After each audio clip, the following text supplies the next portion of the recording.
Thank you all for joining us here at the Nasher Sculpture Center in Dallas for the second Oberlander Prize Forum, which is a core part of the Foundation's public engagement activities associated with the recently launched Cornelia Hahn Oberlander International Prize in Landscape Architecture. The first Oberlander Prize Forum, titled Courageous by Design, focused on those professionals who are the leaders in addressing the climate crisis in New York City. You'll see here they're all women landscape architects. It took place a day after the announcement of the inaugural Oberlander Prize laureate, landscape architect, and total badass, Julie Bargmann, who's here with us today. The participants and panelists, like Cornelia Oberlander and Julie Bargmann, are fearless leaders, Teflon-coated, determined. Today's event, titled Landscape Activism, is an organic segue from the first forum, because to be an activist, you must be courageous. This forum is different in that it examines how landscape leadership address social, cultural, as well as environmental concerns, and hopefully it will spur more conversations that go deeper into how landscape architects address such issues as gender, race, social justice, sexuality, all of which entail, in varying ways and through practice, healing, a recognition of shared values, dignity, storytelling, and community. Fortunately, we have as co-curators two prescient people with exceptional experience and wide comfort zones. Oberlander Prize curator John Beardsley and founder and principal of Agency Landscape Architecture and Planning, Gina Ford. They are thoughtful and insightful and committed to provoking the field and the profession through the examination of difficult and nettlesome issues. They have succeeded in bringing together a group of fearless and inspiring people who take the comment, "You have some nerve," as a compliment. Our speakers and panelists are advocates and apostles, risk takers and the strategists, the community loudmouths, to quote my great friend Arlene Levy as she speaks of herself. It's humbling and deeply inspiring to be in the company of all of you, to hear new and different voices, learn about new and different visions, and explore new and different approaches to issues and concerns that we all share. It's a great honor to have as our keynote speaker Jane Edmonds, whose quick mind, clarity of vision, wisdom, and relentless energy is a great gift to all of us here today. Jane and all of the participants, I am sure, will stretch our brains. The genesis for today's gathering stems in part from this year's bicentennial of the birth of Frederick Law Olmsted Sr., the father of landscape architecture, best known, of course, as the co-designer of Central Park. You may wonder what dear dead Fred, as Oberlander Prize laureate Julie Bargmann calls him, has to do with activist practices. Well, as a journalist, he not only provided some of the most extensive chronicles of slavery in the South, but he also founded the weekly journal, The Nation. He was executive secretary of the U.S. Sanitary Commission, which ultimately led to the creation of the Red Cross. In 1865, he spearheaded the creation of Yosemite as a national park by leading the Speaker of the House and other dignitaries on a carefully curated tour through that iconic landscape. The goal there and elsewhere was the preservation of the landscape for the greatest number of people. His leadership in the late 1870s resulted in the creation of the Niagara Reservation, a Niagara Falls State Park, the nation's oldest state park. Similarly, in the 1880s, he advocated for the acquisition of Washington, D.C.'s Rock Creek, then in private hands and today a national park. And he called for commercial waterfronts to become civic, porous spaces, open to all. Now, there are other post-war pioneers who, like Olmsted, saw that the city was the problem, each developing ways to work with the scale of the challenge. A little less than a decade ago, the landscape theorist and historian Alison Hirsch published From Open Space to Public Space, Activist Landscape Architects of the 1960s, an article that focused on the work of Lawrence Halpern, M. Paul Friedberg, and Carl Lynn. Hirsch dissects what these practices were doing in cities when many of their colleagues were focused on the suburbs. She describes their reactionary efforts to achieve social continuity rather than typical urban renewal development, which neutralized and erased familiar patterns of occupation and inserted, quote, open space as an anemic substitute for public space.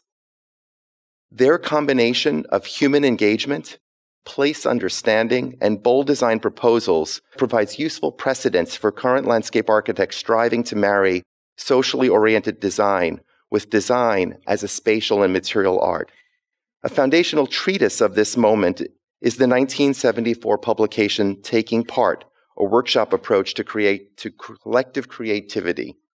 Here, Halpern and Jim Burns note the need for broad-based community involvement, stating, "Artists and theater people have found a new way to include others in the creative process. School children and their teachers and parents have discovered a way of sharing experiences that adds new dimensions to learning."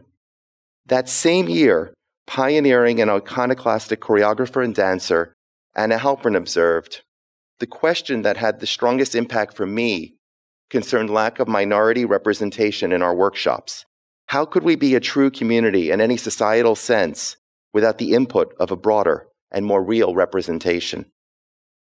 Activists and leaders who ask questions and build constituencies, but the first act of an activist is to simply stand up, to make the commitment. As part of last year's prize rollout, we did a series of video interviews with the laureate Julie Bargmann. These will be completed in the next months on TCLF's website.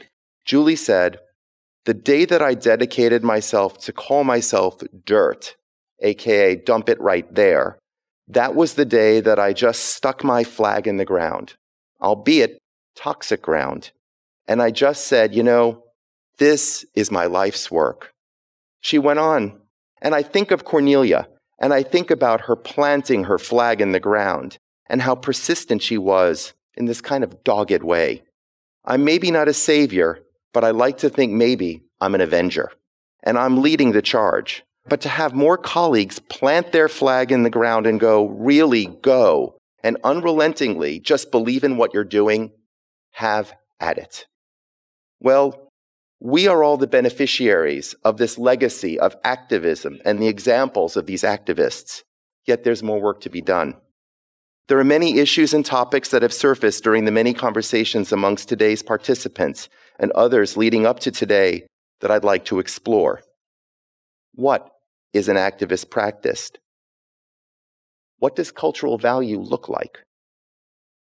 What's involved with rebuilding a relationship with space?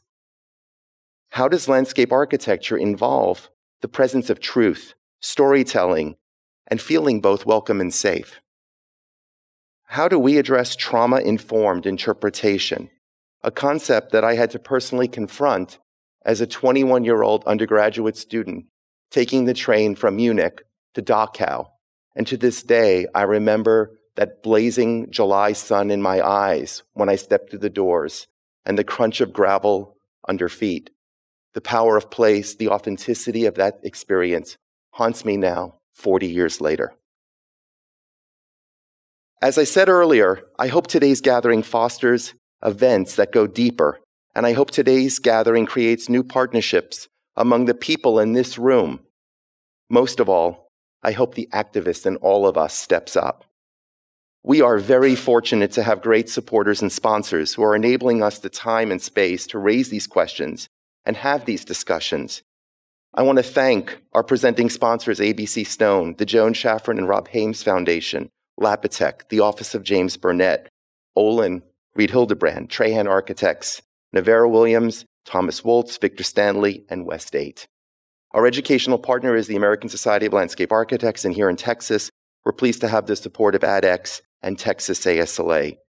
Finally, a special thank you goes to Jeremy Strick and Jill Magnuson here at the Nasher Sculpture Center. They not only agreed to host today's forum, but they've been indispensable partners, advisors, and mentors during the creation of the Oberlander Prize. We saw the Nasher Prize, which includes a monetary award and public engagement activities that promote the laureate and sculpture generally as the model for the Oberlander Prize. Jill always took our calls and was an open book about their experiences in creating an international prize that worked, and just as importantly, what didn't. They also hosted the first meeting of our Oberlander Prize Advisory Committee and even brought in their chief curator, who was in the middle of the Nasher Jury Prize process, to present to the group. That relationship, as Jeremy noted, grew out of our activism and advocacy. When Museum Tower was built across the street, the building's reflective glass cast excessive light through the carefully calibrated Renzo Piano designed ceiling and also caused serious damage to the Peter Walker designed sculpture garden. 10 years ago this month, we included the Nasher in TCLF's annual thematic report and digital exhibition of nationally significant cultural landscapes that are threatened and at risk. So, thank you, Jeremy and Jill, for 10 years of friendship. In closing, 25 years ago, cultural values didn't have the presence and practice they do today. But what are our values? There's a saying, don't tell me about your values, show me your budget. That will tell me what your values are. Well, here it is in action. The recently passed infrastructure bill has some $1 billion for healing projects that would, for example, help knit back together communities that were separated and segregated by urban renewal era highway projects. However, it's worth noting, it has $273 billion for new highway construction. The issue of activism and advocacy ultimately comes down to who is going to address these issues. Who is going to take the lead? Who is going to take the risk?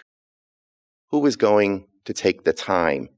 As Julie Bargmann said during our interview, for her slow looking, which is really letting the time it takes for a place to be internalized. Well, in closing, I believe we're all here because at some point, we all had that same epiphany Lizzo had.